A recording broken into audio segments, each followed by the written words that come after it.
மாதத்தில் திமுக ஆட்சிக்கு வரும் என்று இங்கே ஒரு நப்பாசை விதைக்கிறார்கள். நான் கேட்கிறேன், மானுடம் காயம் விட்டு விட்டதா? மனிதாபிமானத்தினுடைய கொடி அறுக்கப்பட்டு விட்டதா? மனித நேயம் மரித்து விட்டதா? மனச்சாட்சி உறங்கி விட்டதா? நீங்கள் இதயத்தை கீழே இறக்கி வைத்த காட்டுமிராண்டிகளின் கூட்டத்தில் சேர்ந்து கொண்டீர்களா?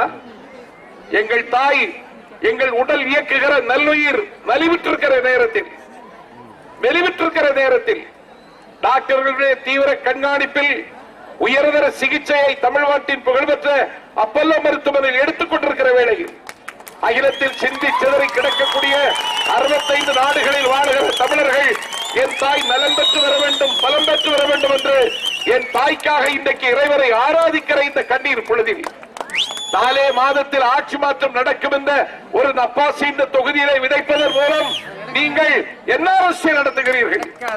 கண்ணியமான அரசியலா? இதுதான் கடமை உணர்ச்சியா? அடுத்தவருடைய கண்ணீரிலே உப்பெடுக்கிற அயோக்கியத்தனத்தை செய்வதற்கு நீங்கள் கொஞ்சம் கூட கூச்சப்படவில்லையா?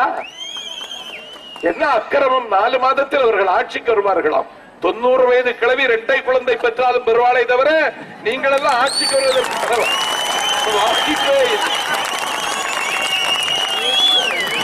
ஓலமிடும் கடல் ஊமையானாலும் ஆகும். கள்ளிப்பால் கண்ணோயை போக்கினாலும் போக்கும், கூவம் பாவத்தை போக்கினாலும் போக்கும். கொடுக்கிற ஓட்டு பசித்து துடிக்கிற குழந்தை கூட்டுகிற பால் சோறுக்கு சமம். செந்தில் பாலாஜி அவர்களுக்கு இரட்டை இலை சின்னத்திலே போடுகிற ஓட்டு படிக்கின்ற மாணவருக்கு புகட்டுகின்ற கல்விக்கு சமம். செந்தில் பாலாஜி அவர்களுக்கு இரட்டை இலை சின்னத்திலே போடுகிற ஓட்டு வயதான தந்தைக்கு வாங்கி கொடுக்கிற ஊன்றுகோலுக்கு சமம். செந்தில் பாலாஜி அவர்களுக்கு இரட்டை இலை சின்னத்திலே போடுகிற ஓட்டு பெற்றதாக்கி செய்யக்கூடிய பேர்மகாரத்திற்கு சமம். மாற்று கட்சி வேட்பாளர்கள் யாராக இருந்தாலும் அவர்களுக்கு போடுகிற ஓட்டு கடலில் விழுந்த மழைக்கு சமம், காட்டில் காய்கிற நிலாவுக்கு சமம், பாறையில் விதைத்த விதைக்கு சமம்.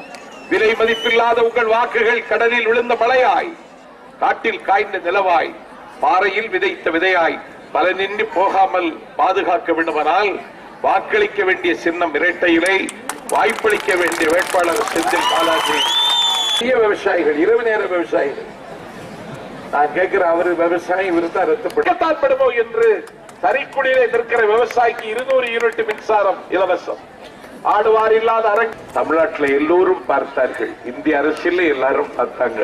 யாருக்காவது இதற்கு பரிகாரம் காண நினைத்தார்களா? இல்லை. முழுவதும் 25 ரூபாய்க்கு விட்ட தண்ணியை 10 ரூபாய்க்கு தந்தவன்.